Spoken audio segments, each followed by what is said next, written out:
तानधन valley, जो महाराष्ट्र के Sahyadri mountain के बीच एक स्टनिंग और रिमोट लोकेशन है। ये जगह मेरे लिए बहुत स्पेशल है। ईयर 2016 में मैंने यहाँ अपना सबसे यादगार प्री वेडिंग प्रोजेक्ट शूट किया था।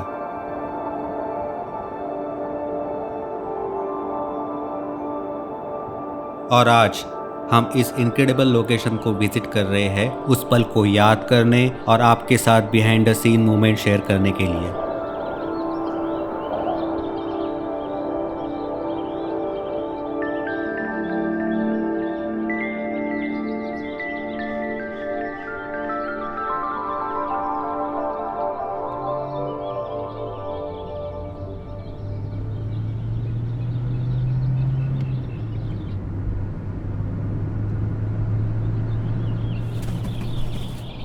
टू 2016 मेरे लिए एक माइलस्टोन ईयर था।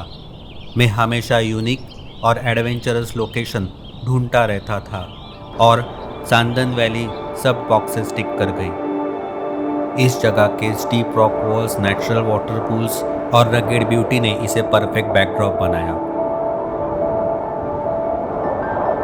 मेरे नेबर में एक लड़की रहती थी, उसका एंगेजमेंट का शूट मैंने किया था और उसके बाद वो चाहती थी कि मैं उसका प्री वेडिंग शूट भी करूं। तभी मैंने एक फ़ॉरेन के फ़ोटोग्राफ़र का एक शूट देखा था।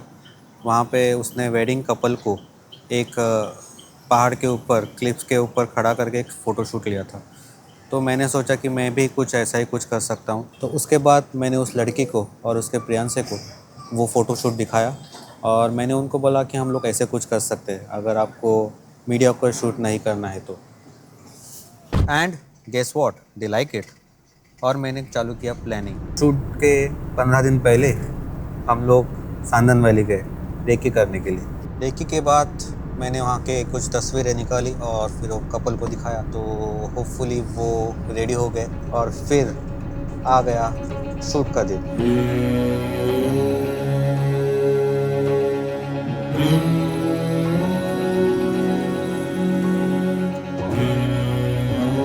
सांदन वैली तक पहुंचना एक चैलेंज था। ये लोकेशन बहुत रिमोट है और यहाँ पे पहुंचने के लिए एक डिमांडिंग ट्रैक करनी पड़ती है जो आपकी लिमिट पुश कर देती है। मुझे अभी भी याद है अनइवन टेरेन पर अपना गियर लेके चलना ताकि सब कुछ सेफ और शूट के लिए एक्सेसिबल रहे।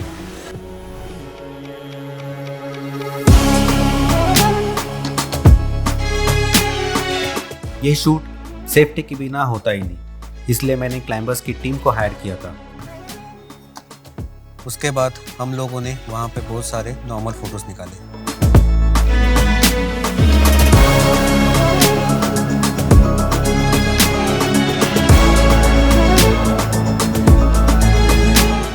But there is one photograph which I want to capture.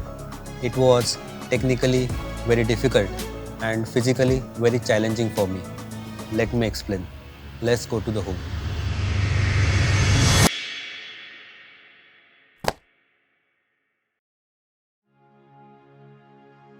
सांदन valley का शेप ऊपर से नैरो है और नीचे से वो ब्रॉड होते जाता है। एक पर्टिकुलर जगह पे रॉक का एक सेक्शन बाहर आया है, वहाँ पे 2 लोग खड़े रह सकते हैं। वहीं पे हम लोग ने कपल को खड़ा किया था और मैं ऊपर से रैपल डाउन करके उनके फोटोज खींचने वाला था।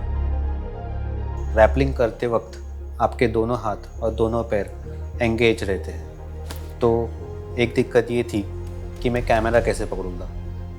तो हम लोग ने उसका सॉल्यूशन ऐसे निकाला था कि मैं एक सर्टन हाइट पे आने के बाद जहाँ से मैं फ़ोटो निकालना शुरू करने वाला था वहाँ पे मैं रुकूंगा और कैमरा मुझे नीचे से दिया जाएगा। सो मैं सर्टन हाइट पे आने के बाद कैमरा मुझे नीचे से दिया गया और मैं फ़ोटो निकालते निकालते नीचे आया। लेकिन आप कितनी भी प्लानिंग कर लो, कुछ ना कुछ तो प्लान के बाहर हो ही जाता है। रैपलिंग करते वक्त हमें हार्नेस पहनना पड़ता है और 2 प्रकार के हार्नेस रहते हैं। एक तो सीट हार्नेस रहता है और एक बॉडी हार्नेस रहता है। सीट हार्नेस आपके वेस्ट के ऊपर लगता है और बॉडी हार्नेस आपको पूरे बॉडी को सपोर्ट करता है। तो हम लोगों ने तय किया था, क्योंकि मैं फ़ोटोज़ निकालने वाला था, तो हम लोग बॉडी हार्नेस पहनेंगे, मतलब मैं बॉडी हार्नेस पहनने वाला था so that I can free my hand and I can take the shoot. लेकिन जब मैं ऊपर गया रैपल डाउन करने के लिए, तभी मैं भूल गया ये चीज़, और मुझे जो पहनने वाले थे उन्होंने भी सीट हार्नेस पहना। ये बात मुझे बाद में रियलाइज हुई। In spite of that I had to continue my shoot. I was paining, suffocating, but I kept shooting and kept shooting.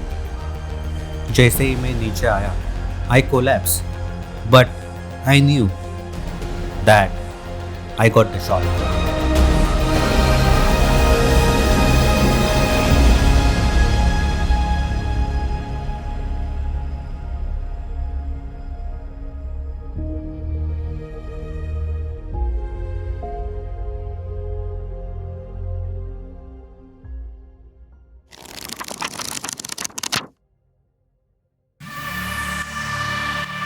और 10 साल के बाद I revisited the location to shoot more footage so that मैं आपको ये कहानी सुना पाऊँ।